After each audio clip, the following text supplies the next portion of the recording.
I'm skipping something real big. So, yeah, when I was on all that vacation and stuff like that, I was broke. We was broke. Like, hey y'all, my name is Teresa. I am so excited to finally be kicking off this channel.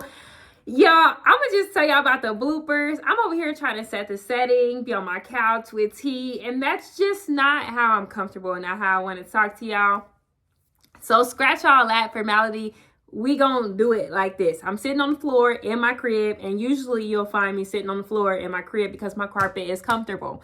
Anyways, child, again, I'm Teresa, and this channel is gonna be about money, marriage, fitness, personal development. Okay, that's what you're getting from me because I want to share what I love with you all, and those are the things that I love. Okay, and those are the things that are highly requested by friends and family because I got so many cookies to just share with people. And I may be 28 years young, but the wisdom, baby, that wisdom. Anyway, so this video is about how I escaped the 40-hour work week. I'm going to say that again because I want to make sure that it simmers in. I escaped the 40-hour work week. And I use the word escape intentionally because I do feel like it's something that we're trapped into. I feel like most people have to work 40 hours a week for healthcare benefits or for financial reasons. That's just the norm. And if you don't want that to be your norm, I want to help you know that it doesn't have to be and allow me to be one real person, okay? Not no artificial intelligence, one real person that has escaped it. And it's been a few months now. So I escaped the 40-hour work week, and I do have a question that I hope you guys respond to in the comments. Give me some love. This is a new channel. Like, come on. You know what it's like to be new. Do you have a hobby? I want you to post the answer in the comments. If you have a hobby, post it in the comments. If you don't have a hobby, post that in the comments as well because I'm trying to see something. It was a couple years ago that my husband was like, I don't know. I think we was like at each other about something, and he ended up being like, babe, do you have a hobby? And, you know, it knocked me off my feet. And not a lot knocks me off my feet. I'm usually quick on my toes. So I was like, yeah, I got a hobby. Like, I was like real defensive or whatever. But then I thought to myself, I was like, no. And I came back to him later once I realized it. I was like, no, like, I don't think I have a hobby. And this was years ago. So it's been something that's been brewing in me before that. And since that incident that made me want to change the way my time was spent. Okay. So me personally, I didn't want to be someone, and I don't want to be someone that has to work 40 hours a week or more, and I'm constantly away from my home. And since finding a way to have better work-life balance in my life, I've been at such peace. Like the peace is contagious. Like, like people are around me and they can just sense the happiness and the fulfillment and the joy, like when they're just around me, because it radiates off of me. But I just have peace. And I will say that, like, all things in my life is way better than they used to be. My marriage is like better because I have the time to water it. I'm a better cook because I have time to, practice. I'm a smarter ultrasound sonographer because I'm able to take my time and do things intentionally and, take more certifications. All of this because I have time. Time is, in my opinion, by my definition, time is a sense of currency that you cannot get back.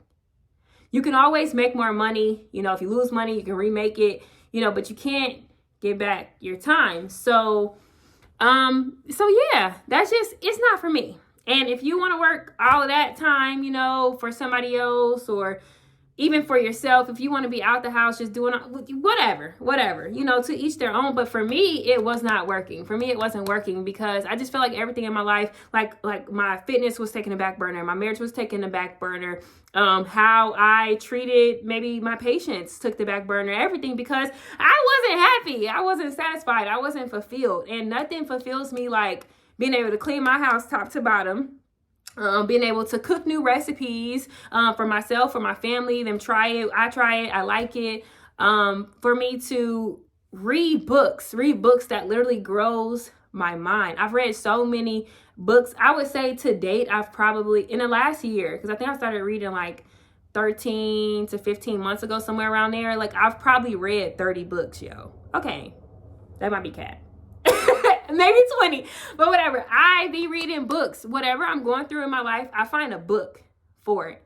And, or even reading is like so peaceful, you know, for me, because when you're reading, it's the one task that you're doing that you can't multitask. You just, if you can't, let me know how. But you can't multitask when you're reading. And when you're reading, you're paying attention to that. And I like to be an active reader. So when I'm reading, if I find something that's super good, I might, you know, jot down a note, whether that's in my phone, on a piece of paper, or I might decide to send that to somebody I love who maybe could use that quote or whatever. So there's that. And just a little bit of backstory about me. I'm 28 years old. I am an ultrasound tech, so I'm a regular person. I'm not out here cash flowing crazy. No, I have a regular job that you can get a ultrasound. You can become an ultrasound tech with an associate's degree or a bachelor's degree. I have a bachelor's degree, but still, I'm you know, regular person just like you. So, let's talk about how I think that's important, because I want you to be able to take something from this video. So how did I make it happen? For the last 2 years, so in 2023 and 2024, I worked about 6 to 9 months each of those years. And the other 3 months that I didn't work, well, that's 3 to 4, 5, 6, 7, 8, 9, 10, 11, 12. The other time that I wasn't working, I was either vacationing, and I mean vacationing hella. I was vacationing.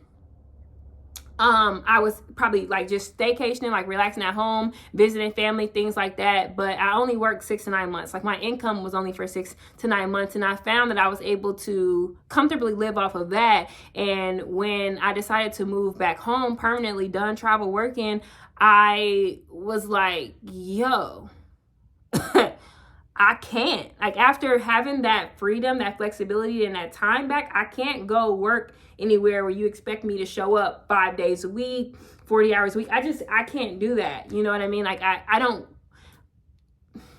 can do it, but I don't want to do it. I don't want to do it. So I didn't. So I started to make a plan, and in that plan, I got an additional certification, which allowed me to, it opened more doors to certification. I got my registered vascular technologist certification, which opened more doors for me. And when I applied to my job that I have now, my staff position, I was able to negotiate a higher salary, which if you get paid more, you're able to work less, you know, anyway, which if you need tips about how to negotiate your salary, I'm your girl, because I'm going to tell you what you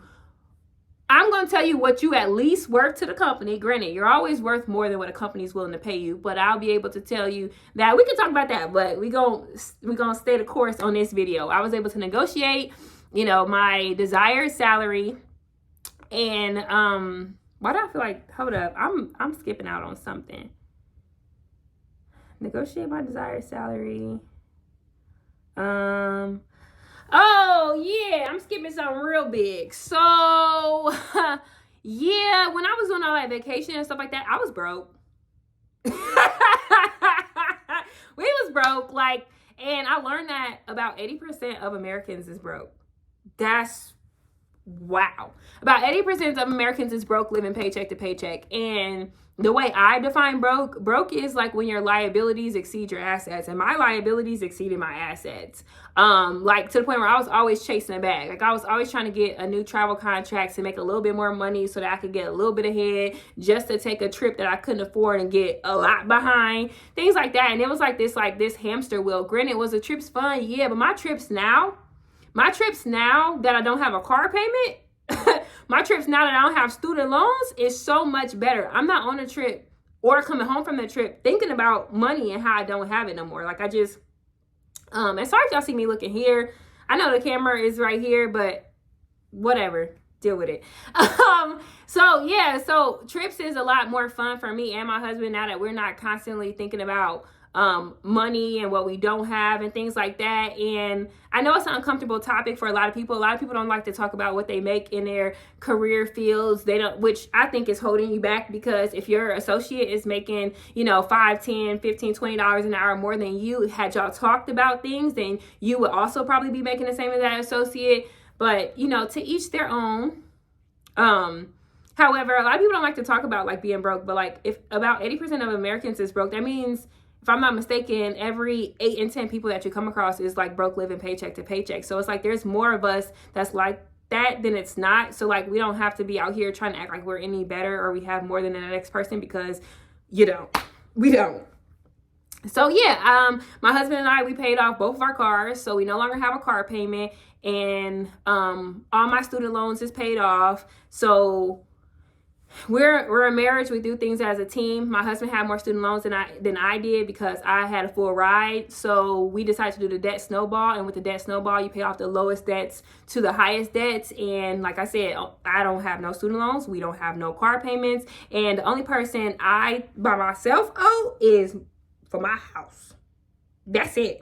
I don't owe nobody else, but we do it together. So of course we did the debt snowball, and now we're working on his, which is still a great and fun process. And it's just student loans. We're just paying off his student loans, which, hey, it's okay. If I'm going to be paying on anything, I want to pay for a degree that helped me get to where I'm going, rather than paying for like a car or something like that. And now I haven't had a car payment for about 6-7 months. My husband hasn't had a car payment for about 3 months, and it's a very freeing feeling. Like I remember we was driving across the country, and our cars was parked in the back of our house, and we rode up in a family member's car, and we was looking like, yo, like that is ours. Like that's ours. Can't nobody come and take that from us. That's ours. We paid for it in cash. Done. No more car payments. So that was very freeing, and that by itself freed up, like, I don't even know.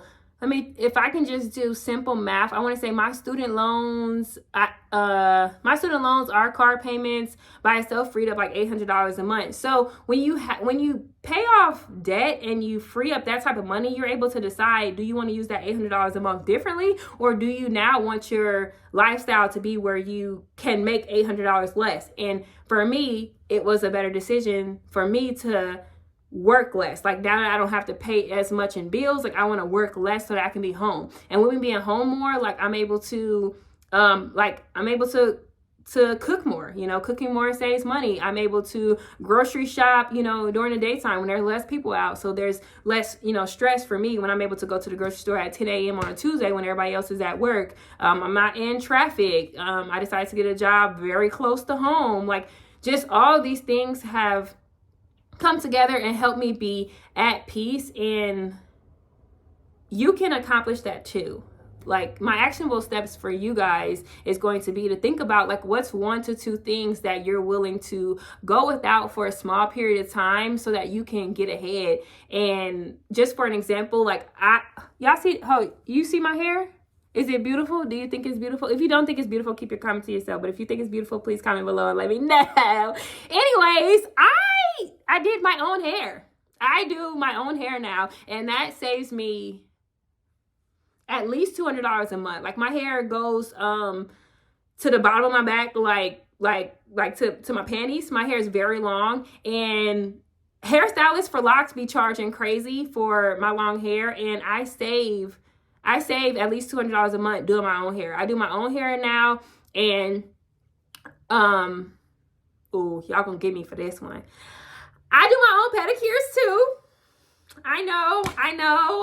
Every once in a while, like once a quarter, I might go get like a pedicure, but it's like a treat for me. It's not something that I feel like I have to have done professionally every month. I got all the tools to do it myself. And now that I only have to work 20 hours a week, I have a lot more time to be able to do things myself than to be paying other people to do those things. So with that being said, I'm able to be home more and save my coins, and I just see so many wins in that. So think about that. What's 1 or 2 things that you are willing to sacrifice or give up for a short period of time so that you can get ahead in life. And please like, comment, and subscribe, because I want you to know that you're not on this journey alone. Like, we can do this together, babe. Like, we can do this together. Like, I'll get on here and teach people how to create a budget. I'll get on here and talk about the debt snowball. I'll get on here and talk about, you know, what resources you can use to teach yourself and teach your partner or whoever else, you know, how to get better with money. I'ma just a little bit. Stick with me.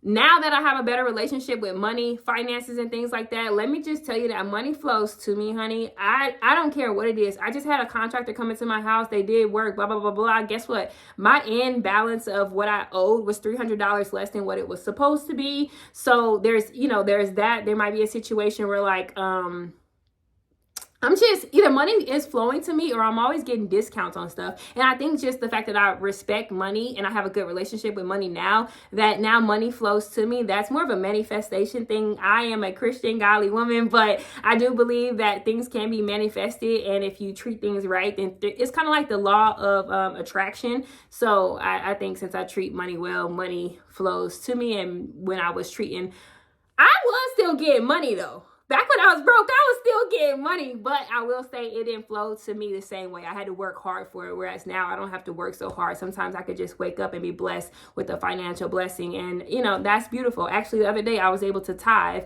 To tithe means to give 10%. It made me feel very good to be able to give 10% of my income, because my budget wasn't so messed up and my relationship with money wasn't so messed up that I felt like I had to like harvest or hoard my money and I couldn't share it. So there's that. I'm sorry. I know I talked a lot. Like I said, this channel is going to be about money, marriage, self-development, and fitness, because your girl loves fitness. I am on day 14 of 75 hard. Let's go.